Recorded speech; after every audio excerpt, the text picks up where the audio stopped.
الحمد لله الذي أوجب الإنسان أن لا يقصر فيما يجب عليه لنفسه والعيال، وأنزل من السماء ماء وأنبت به حبا ونباتا في أي مكان وجال. أحمده سبحانه وتعالى على جزيل الإحسان والإفضال. أشهد أن لا إله إلا الله وحده لا شريك له المتفرد بالقدم والبقاء والكمال، شهادة تبلغ شاهدها رتب المعال. وأشهد أن سيدنا محمدا عبده ورسوله المخصوص بأشرف مقامة الإرسال. اللهم صل وسلم على عبدك ورسولك سيدنا محمد صاحب المقام والعال، وعلى آله وأصحابه الفائزين بدرجات العلا في القيامة عند حضرة العرفان. أما بعد، فيا أيها الناس اتقوا الله تعالى فقد فاز المتقون، واعلموا أن عليكم فريضة، وهي أن تحافظوا على حياتكم وعلى حياة من تجب لهم عليكم النفقات، والنفقات لا تنالوها إلا بالابتغاء والاكتساب. قال تعالى: فإذا قضيت الصلاة فانتشروا في الأرض وابتغوا من فضل الله واذكروا الله كثيرا لعلكم تفلحون.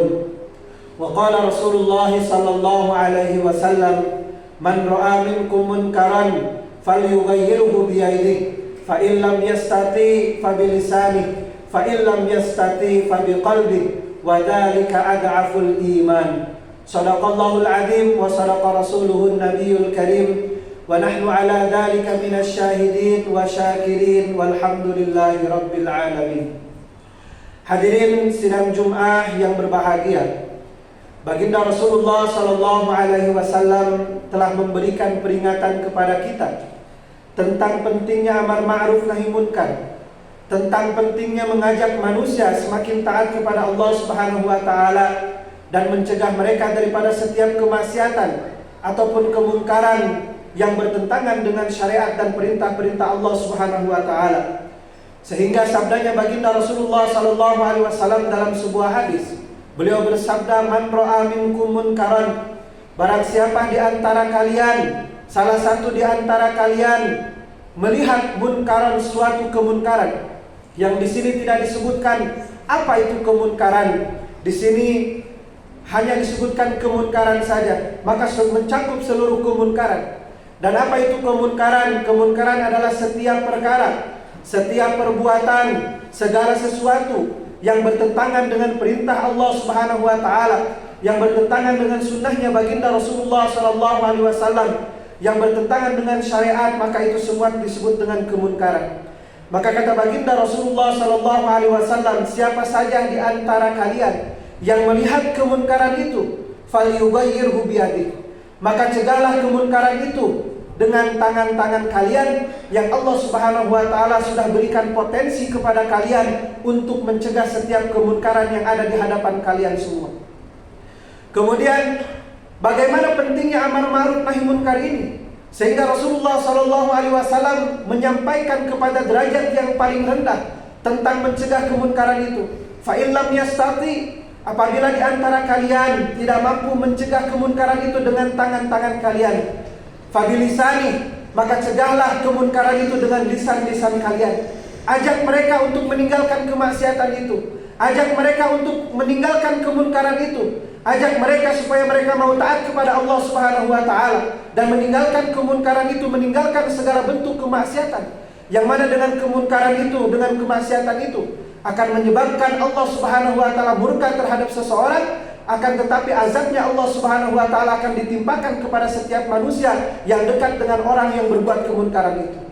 Bahkan Rasulullah Sallallahu Alaihi Wasallam meneruskan lagi, fa illam yastati, apabila di antara kalian tidak mampu mencegah kemunkaran itu dengan lisan kalian, fa biqalbi, maka cegahlah kemunkaran itu dengan hati-hati kalian. Maksudnya apa? Ketika kita melihat suatu kemunkaran di hadapan kita, suatu kemaksiatan di hadapan kita, suatu pelanggaran yang melanggar hukum-hukum Allah Subhanahu wa taala di hadapan kita, maka kita harus merasa benci di dalam hati kita. Wa dzalika ad'aful iman, kata Rasulullah sallallahu alaihi wasallam. Maka itu adalah derajat iman yang paling rendah di antara kalian. Maka hari ini kita bisa berintrospeksi diri kita masing-masing. Sejauh mana kita membenci tentang kemunkaran itu, sejauh mana kita membenci tentang kemaksiatan itu. Ketika kita melihat suatu kemunkaran, ketika kita melihat suatu kemaksiatan yang dilakukan oleh saudara kita mungkin, oleh keluarga kita, oleh tetangga kita, oleh sahabat-sahabat kita, maka sejauh mana kita membenci kemunkaran itu dalam hati kita, maka kita masih dianggap orang yang beriman di sisi Allah Subhanahu wa taala. Akan tetapi ketika ada kemunkaran yang dilakukan di hadapan kita, ada kemaksiatan yang dilakukan di hadapan kita, hati kita tidak berasa benci terhadap kemaksiatan itu, terhadap kemunkaran itu. Bahkan mungkin akan ada niat dalam hati kita, kalau seandainya saya bisa seperti orang itu, maka saya akan melakukan itu. Maka keimanan kita dipertanyakan di sisi Allah Subhanahu wa taala.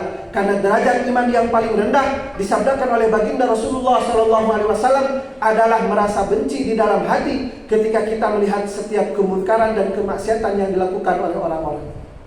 Hadirin sidang Jumat yang berbahagia, kemunkaran-kemunkaran hari ini begitu banyak dilakukan. Perzinahan itu termasuk kemunkaran, perjudian itu termasuk kemunkaran.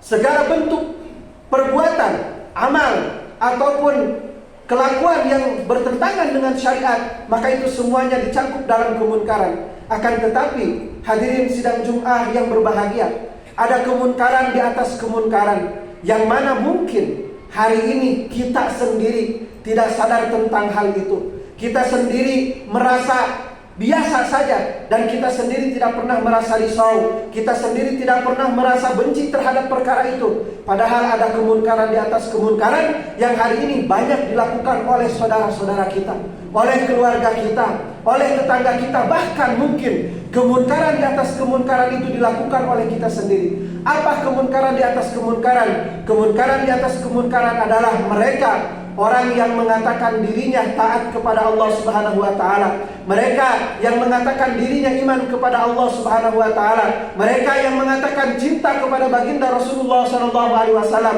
mereka yang mengatakan sebagai umatnya baginda Rasulullah sallallahu alaihi wasallam, tapi dengan sadar mereka berani meninggalkan sholat yang 5 waktu yang diperintahkan oleh Allah Subhanahu wa taala. Maka kemunkaran di atas kemunkaran adalah mereka yang mengaku dirinya Islam, akan tetapi mereka berani meninggalkan sholat 5 waktu yang diperintahkan oleh Allah Subhanahu wa taala. Padahal sholat 5 waktu itu tidak ada udurnya untuk meninggalkan. Zakat diperintahkan kepada mereka yang jatuh nisab dan haulnya. Puasa diperintahkan kepada mereka yang sehat dan mempunyai kemampuan. Kemudian haji diperintahkan oleh Allah Subhanahu wa taala kepada mereka yang mampu dan memampukan dirinya. Akan tetapi tidak ada undur untuk meninggalkan sholat. Kalau kita tidak bisa berdiri, maka lakukanlah sambil duduk. Apabila tidak bisa berduduk, maka sambil berbaring. Apabila tidak bisa sambil berbaring, maka dengan isyarat. Sampai terakhir, seandainya kita hanya bisa mengedipkan mata, maka lakukanlah sholat itu dengan mengedipkan mata. Tidak ada udzur untuk meninggalkan sholat. Maka kemunkaran di atas kemunkaran, mereka yang mengaku dirinya iman kepada Allah Subhanahu wa taala, mereka mengaku sebagai umatnya baginda Rasulullah sallallahu alaihi wasallam, tapi dengan sadar, dengan mereka punya akal, mereka berani meninggalkan sholat yang 5 waktu yang diperintahkan oleh Allah Subhanahu wa taala, yang menjadi modal dan syarat kita dijadikan sebagai umat Islam dan kita akan diterima keislaman kita di hadapan Allah Subhanahu wa taala adalah dengan menjaga sholat 5 waktu yang telah Allah Subhanahu wa taala perintahkan kepada kita. Maka dengan itu hadirin sidang Jumat yang berbahagia, kita berdoa kepada Allah Subhanahu wa taala, mudah-mudahan Allah Subhanahu wa taala senantiasa memberikan taufik dan hidayahnya kepada kita, sehingga kita dijadikan orang-orang yang senantiasa mengerjakan sholat, mendirikan sholat, dan mengajak saudara-saudara kita, sahabat-sahabat kita, keluarga-keluarga kita yang masih berani meninggalkan sholat, kita ajak mereka untuk sama-sama mengerjakan sholat yang diperintahkan oleh Allah Subhanahu wa taala. Amin ya Allah ya rabbal alamin. Barakallahu li wa lakum fil ayati wa dzikril hakim. Wa taqabbalallahu minna wa minkum tilawatahu innahu huwas samiul alim.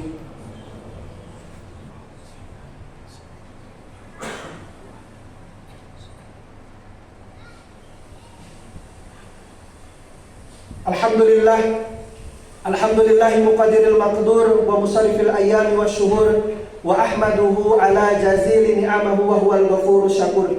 Asyhadu an la ilaha illallah wahdahu la syarika lah, lahul mulku wa lahul hamdu wa huwa ala kulli syai'in qadir. Wa asyhadu anna Muhammadan abduhu wa rasuluhul basyirun nadir wa sirajul munir. Fa salawatullahi wa salamuhu ala sayyidina Muhammad wa ala alihi wa ashabihi fil ba'si wan nusur, amma ba'd. Fa ya ayyuhal hadirun ittaqullaha haqqa tuqatihi wa la tamutunna illa wa antum muslimun. Faqad qala Allah Ta'ala fil Qur'anil Azim wa ba'da a'udzu billahi minasy syaithanir rajim. Bismillahirrahmanirrahim. Innallaha wa malaikatahu yusalluna 'alan nabi ya ayyuhalladzina amanu sallu 'alaihi wa sallimu taslima.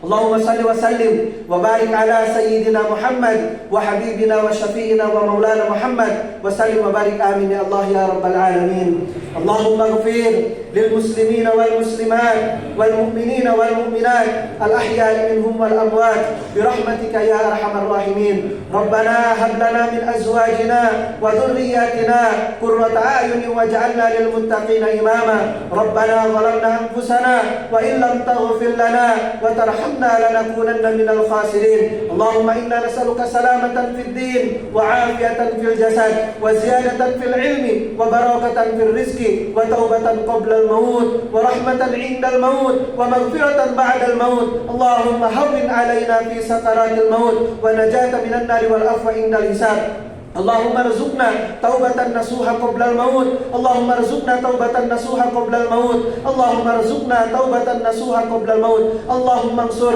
إخواننا المسلمين والمسلمات في فلسطين. اللهم انصر المجاهدين في فلسطين. اللهم انصرهم على عدوك وعدوهم. اللهم إنا نجعلك في نحورهم ونعوذ بك من شرورهم. ربنا آتنا في الدنيا حسنة وفي الآخرة حسنة وقنا عذاب النار. عباد الله إن الله يأمر بالعدل والإحسان وإيتاء ذي القربى وينهى عن الفحشاء والمنكر والبغي يعظكم لعلكم تذكرون. ولذكر الله تعالى أعلى وأكبر. أستغفر الله لي ولكم. أقم الصلاة.